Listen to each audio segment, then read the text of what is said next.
Burnout is something I've personally experienced, I think, more than one time in more than one way as a caregiver, and it's something I hear a lot from caregivers. We have to shine light on the fact that this is a real concern, a real issue, and that it's important not to push everything down, but acknowledge and actually appreciate the fact that as caregivers, it's okay and normal to be overwhelmed, and we have to make space for that.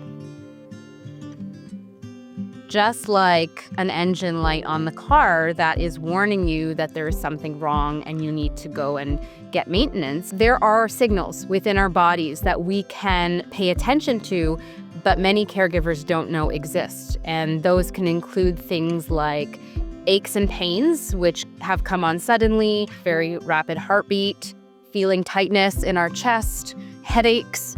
Of course, if they are ruled out by a physician as not being something acute, can actually come from burnout and stress. It takes a very consistent monitoring of how you're doing as a caregiver, how you're feeling every single day, and making sure that you're putting in the practices needed regularly to prevent burnout and to try and see where you stand.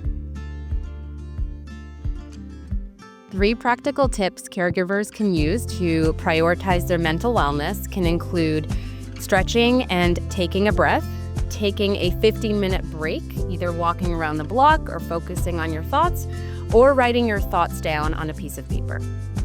Mindfulness can be an important technique because it can be used to allow yourself to focus on where you're at and where your thoughts are right now, just as they are. It can allow you to be an observer of your body and your mind, and it can allow you to take space from your daily tasks and your routine and just be present in where you're at in the moment. The sandwich generation is something that's becoming more and more common. In fact, 1/3 of caregivers are sandwich generation caregivers. And what that means is that there is a parent taking care of a child, but they're also caring for their own parent at the same time. When you are being pulled in a direction with your children and concurrently have requirements to take care of a parent, there is very little time to focus on you as a caregiver, as yourself. If caregivers get to this place where they're completely burnt out, they're completely beyond their limit, then they may get to a place where they can't provide care. They're not going to be able to be that main caregiver anymore.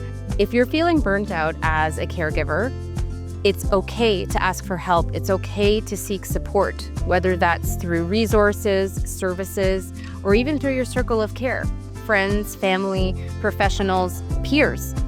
You can also reach out to the Ontario Caregiver Organization. They have a wealth of resources on their website, and they also have an excellent peer support program, which is run by caregivers just like you.